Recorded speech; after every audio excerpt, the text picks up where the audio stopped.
what are some things you do to keep yourself motivated? Well, what do you want to do? What excites you? That's your North Star. Out of what you did today, what pushed you towards your North Star and what didn't?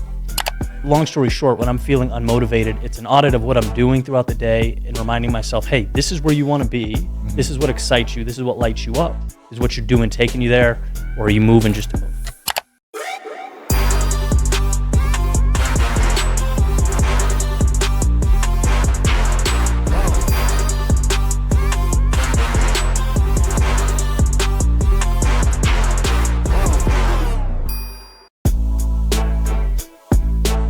Welcome back to the show, guys. I'm your host, Sean Kelly. We're back on the Digital Social Hour. Got with me a great guest for you guys today. 150 million views on YouTube, inspiring millions of people. Thanks for coming on today, Eddie. Hey, Sean. Thanks for having me, man. Yeah. So I found your channel and I was watching the videos, and that's the type of content I used to watch when I was just starting my journey, and it really got me in the right mindset. So I love what you're doing for people, man. I appreciate it, dude. That's what it's all about. Yeah. It's always the reason that I create, the reason I do what I do is because I feel like so much of the time it's a little mindset shift, a little perspective shift away from just recreating that momentum. And so absolutely. To hear that, yeah, it's awesome. So what was your mindset shift before you started doing this? Like, what was that moment like? Yeah, it was, I like to point to Greg McKeown's book, Law of Essentialism. And so it was at a chapter of my life where it was exploratory, and I knew I wasn't happy. And I know a lot of people find themselves in that place, but I didn't know what I wanted to do. So it was a process of elimination and cutting out the things that I didn't enjoy doing,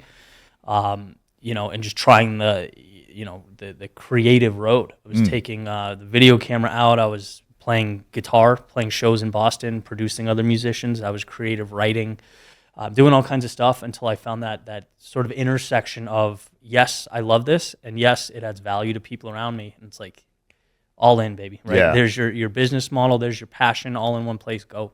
Yeah, I think once you find that, it's so easy to work because it doesn't even feel like work. Yeah, exactly. But it does take a while for some people. It took me a good amount of time too, because I think at first you got to stack some bread, and it might not be the happiest thing that you're doing.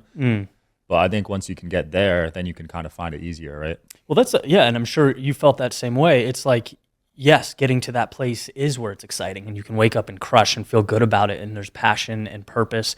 But there's that sort of valley of despair before that, right? It's like when you jump off and you leave the stable thing to find that thing, there's a lot of discomfort, and there's a lot of hurt ego involved, and it's like, can you push through that? I like to tell the story of being in Boston with a couple of my friends who were very successful, and just meeting new people, especially we're young single guys out there, right? And the question's always, what do you do? And I found it, no one talks about this. Like I really found this, the most challenging part was, it's like, I work for a senator, I work for Goldman Sachs. I'm like, I have a YouTube channel idea, right? It's just not like, it was hard for me to do that. Especially back then. Right? Yeah. And so, it was just buckling up and being like, trust yourself, trust your vision, trust what you're doing here. And I think people need to understand that. Nice. So you mentioned earlier you were cutting negative things out of your life when you were depressed or whatever. What were some of those big things that you had to cut out? Yeah, I would say generally it was the idea, and it's funny looking back now, it seems so obvious. Like I'm not proud of being there, but finding that switch is one of the most important things I've ever done. Like following directions, following orders, never thinking about how I want to live life. It was always like, what am I supposed to do? Well, you got to get good grades. So you go to good college, so you can get a good corporate job, so you can climb the ladder and get promoted. And like it took me to my mid-20s to look around and say, like, what do you want? Because this is not it. And you can't be driving to work every day hoping you get a flat tire. That's not life. Right. And so, yeah, it was putting myself in a position to say no to some of that stuff. Yeah. And that's exactly what I did. I mean, it felt stupid being, writing speeches, and it took years before financially I saw that exponential growth, right? It's creating content, telling stories, sharing ideas without that feedback. And so for me, it was just, I was locking in and being persistent. And I like to really emphasize that because there's a lot of growth hacking and stuff now.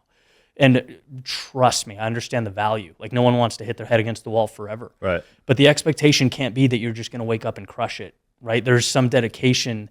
It's a long road of deep work and expertise that puts you in a position to then grow exponentially. Absolutely. And I'd like to hammer that home for people. Yeah, it's not an overnight thing like people think it is because of social media. Exactly. But I'm glad you said that because I was similar. Just grew up in the system, didn't even question it till I was probably 18. And I feel like that's so late, just 18 years, just going to school, not even questioning the things we're learning, the people we're learning from. And you look back at it, you're like, wow, we were controlled. Right? Yeah. It's like, give yourself permission to step outside that. A lot I of go to people the don't. bathroom, like, it's crazy, man. Yeah. I was, joking around, like, this is not long, maybe like 6 months after leaving the corporate job. I lived in Boston at the time and just taking a run at 2 p.m. My mind was so, Ed, you work and you take lunch from 1 to 2 and then you go back to your desk. Like, I felt guilty for running when I knew people were working. I mean, that's how locked into this sort of procedural existence I was. Yeah. And, it just speaks to that transition that's got to happen. There's a lot of give in life. There's a lot of space. You just have to see it. Absolutely. So a lot of people struggle with motivation. You're good at, staying motivated. What are some things you do to keep yourself motivated? Well, it's constantly assessing where I'm at in relation to my North Star. I think when we're unmotivated, we lose our purpose. We lose our sense of direction. We're doing things just to do things. And so, let me put it this way. There's an inclination to overthink things, and when we should be reeling things in and simplifying. I'm not motivated. I don't feel good. I'm not excited about this. Why? Well, what do you want to do? What excites you? That's your North Star. What'd you do today? A, B, and C. Out of what you did today, what pushed you towards your North Star and what didn't? Right? We build up a lot of minutia and a lot of things. Again, it comes back to like that being reflective and looking around and assessing what you're doing. So for me, long story short, when I'm feeling unmotivated, it's an audit of what I'm doing throughout the day and reminding myself, hey, this is where you want to be. This is what excites you. This is what lights you up. Is what you're doing taking you there, or are you moving just to move? I really love that because people don't ever audit their days. They don't really evaluate what they did. They don't write it down. They don't give it a positive or negative rating. But that's so simple. Like, everyone can do that, and I feel like it could help in the long run, right? Yeah, I mean, it's funny how many things, and it's not a one and done thing. Like, for me, it's a repeated conversation. I like to take walks and really think about that stuff, and like how many things sneak in to your life that you do, and they become part of your day to day, but they don't bring you anything. They don't light you up. They don't make you better. They're not pushing you towards where you want to go, but we do them. And I think, that recognition's huge. Nice. What age were you when you really found happiness, like just pure happiness? Like, did it take a while? Yeah, I think happiness, and it's funny, I actually wrote a speech about this. I get this message maybe more than any other. And it's, Eddie, how can I be happy all the time? Right? And to me, that is just a tremendous misconception. We're humans. We have a range of emotions. We're up, down, everywhere in between. Life is not all rainbows, butterflies, and bliss. Right. And I think the first thing is understanding that. And then the second thing is, when things do go wrong, when the wheels fall off the metaphorical wagon, to be able to look around and say, okay, this is part of life. This isn't ideal, but where's the value? Like, what can I take from it? And it's not the most intuitive thing. Like, when we're going through our own hell, it's not intuitive to be like, hey, there's something great in here, right? And I get that. I'm practical in that sense. But the reality is, the worst things we go through give us, they become our greatest gifts. And I think, that conversation, hey, this hurt is going to become something. It's going to mean something. You can get through it. You've gotten through every storm before. So give yourself grace and understand that there's value here. Those little conversations are huge. I love that, and it's a mindset thing, like we were talking about earlier. Because some people, terrible things happen to them, but they let it eat at them, right? But you're saying learn from it, become better. Yeah, I mean, I'm saying a lot of times, there's sort of the Stoic idea that we can't control a lot of our emotions. Like, we're gonna feel up, down, everything in between. That there's something human about that. But what we do have the power to do is pause and reflect and ask ourselves what we're gonna make of it. My TEDx talk, Running in the Rain, was about that, almost exactly. It was how the worst moments in my life, or the scariest, ended up bringing me the most value. The idea is, it was a cold morning in Boston, Massachusetts. I ran before work every day. It's just kind of like my thing. And one morning it was like sleeting, like a January morning, frozen rain. And I look out the window, I'm just like, no, I don't want to do, like, it didn't make sense. Like, I'll run at the gym, I'll go later, whatever. And you remember like talking myself into going, and it was uncomfortable and sucked for about 10 minutes, but then you acclimate, and I came back, and I just felt like this is something that very few people would do. Not because they couldn't, but because it sucks and it's uncomfortable. And doing that made me feel like the type of person who does the difficult thing, right? Yeah. And that bleeds into everyday life. And so, when I left Boston to start, my media company, I mean, same, at that metaphorical doorway. It's easier not to go, should you?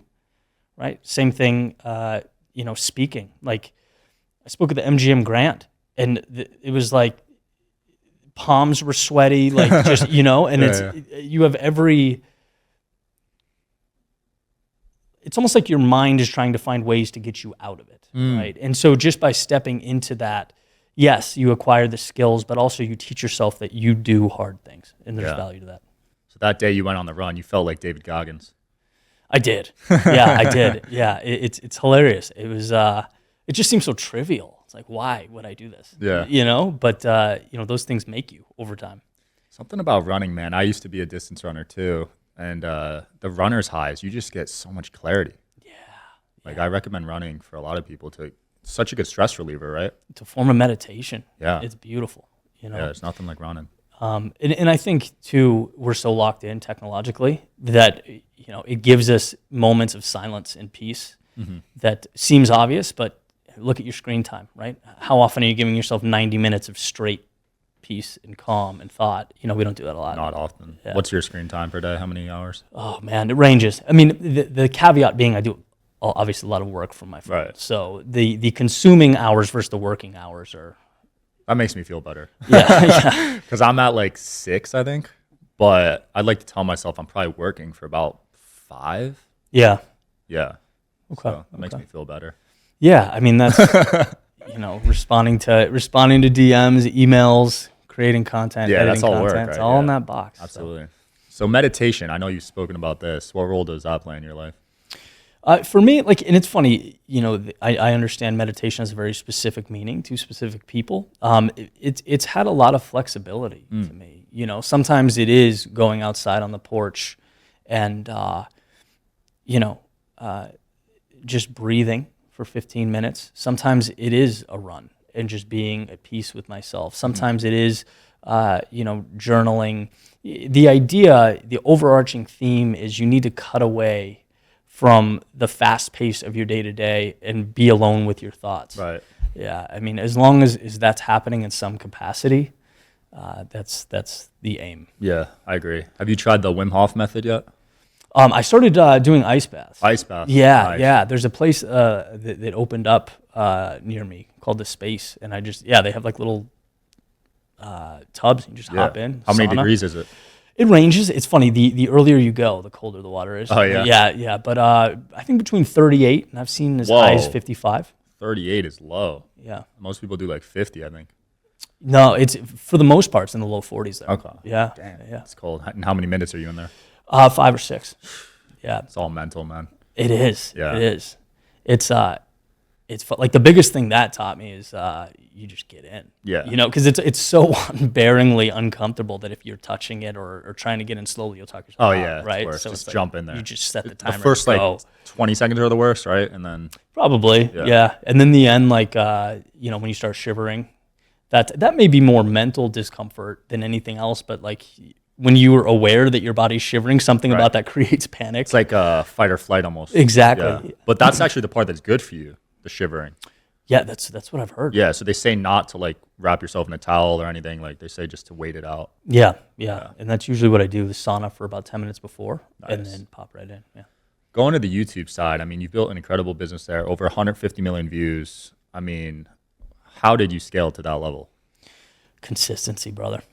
Yeah, it was. There are seasons in life for sure, and in my business, I can certainly say the same. And I'm at a position now where I'm pivoting. Mm-hmm. But for about 7 or 8 years, it was write and create and add value. And that's really, my thought was if I'm adding value to millions of people, if I'm the 1% at what I do, there's never going to be an issue monetizing anything, right? So just get really good. And so I've, in the past, like the first couple of years, like I'm barely even in my videos. I'm not spending time on micro content or stories. There's sort of a couple philosophies. It's like you want to spread yourself thin. There's a lot of social media platforms, there's a lot of opportunity. But for years it was no, YouTube, right? Hammer it. Let this be your thing. And now that I have the resources and the reach and the opportunities, now it's like all systems go on scaling and getting your message to more people. Right. So it's certainly been a pivot and somewhat of a trend progression. Which videos were like the most viewed ones on your channels? It's the compilations, the really long 3-hour compilations that you'd think most people would say, I don't have 3 hours. Right. But yeah, people really enjoy just kind of setting it and walking or driving or whatever it is they're doing. Yeah. It's crazy how life comes full circle, because I'm almost positive I used to listen to those in college. Yeah. And now you're on a podcast with me. It's so funny how that happens, it's right? crazy. So when you look at motivational speakers and you look at the greatest ones, who's on your Mount Rushmore top 4 motivational speakers all time? Oh man, there's so many, and the styles are so different. I'm going to put Jordan Peterson there, even though he certainly wouldn't call himself a motivational speaker, but I think his stuff is very engaging. I think you have to put Tony Robbins there, sort of the OG. Man, who are the other ones? What about is Les Brown? I love Les Brown. Les Brown. Yeah. Maybe Les Brown and Eric Thomas, just because I feel like they're the sort of foundational, Nice. It's a good list, man. Yeah. Can't argue that. I like the Peterson one. I'm listening to his audiobook literally right now, actually. Oh, really? Yeah. That guy, man, he's something else. He's a brilliant mind. Yeah, brilliant. Who are some people like that you watched a lot and took some lessons from them? It's from a lot of different places. So like the delivery and the way I like to create is through storytelling, but there's a lot of I pull sort of my music background and almost a poetry perspective where I'm speaking to music. And so a lot of my inspiration comes from things I read. It comes from musicians that I loved. It comes from art or actors or story. It's just life experiences, obviously, a little bit of everything.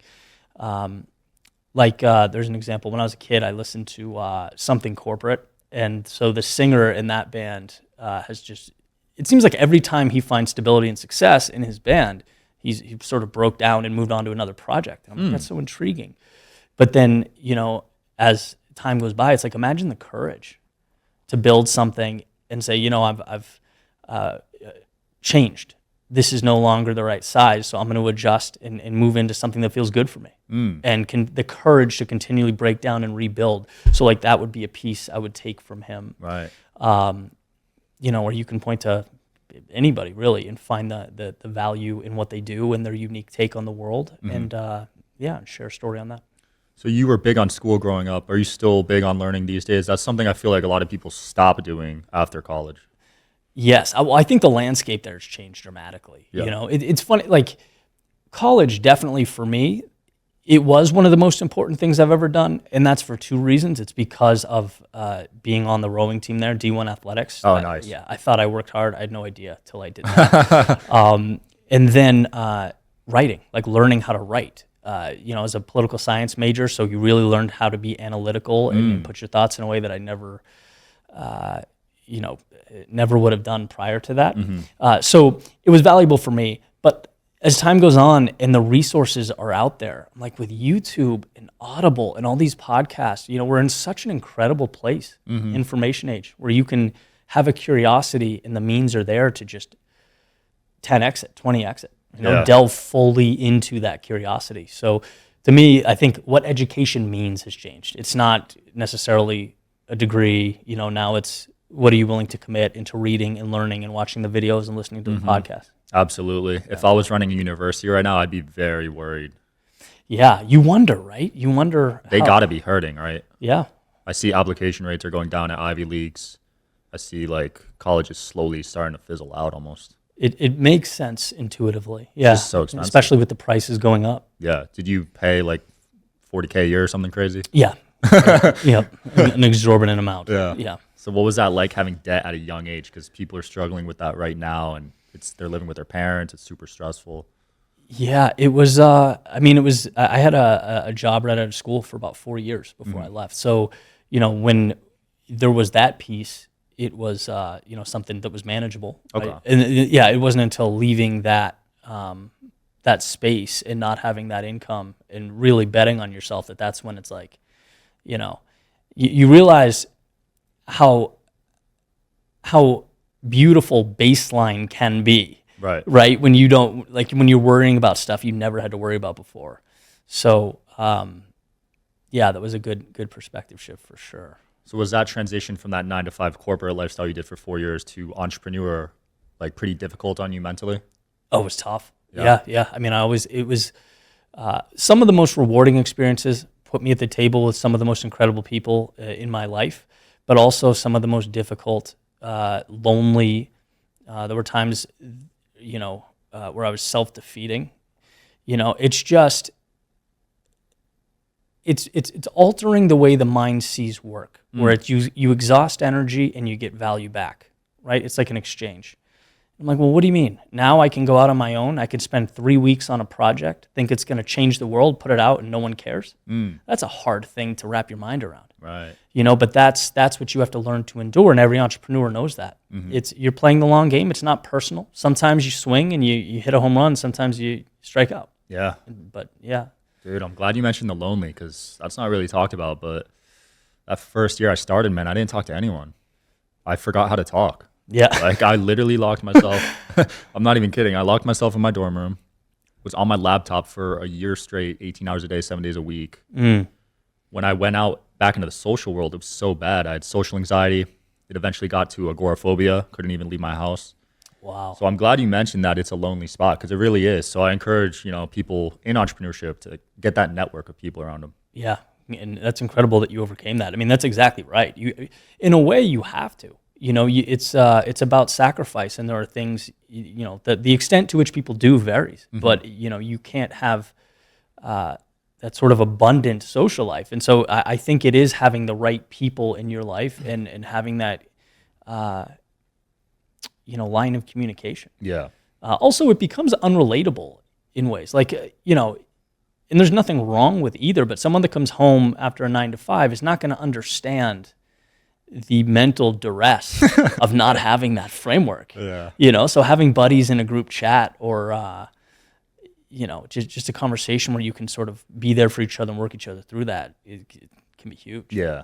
Did the fear of failure eat at you early on? Because for me, I mean, I didn't even want to tell people I grew up with that I was doing this, because I was so scared of it. Oh, all the time. I think fear of failure, was a bigger driver than success itself. It's like, I do not want to fail, right? And in any endeavor like that teaches you a lot, because, a lot of your circle or so-called buddies or people in your life that you'd think would be there and be supportive, they're not necessarily there. Usually not. Yeah. Not until you gain some momentum and it's cool. Right. And so that's an eye-opening thing.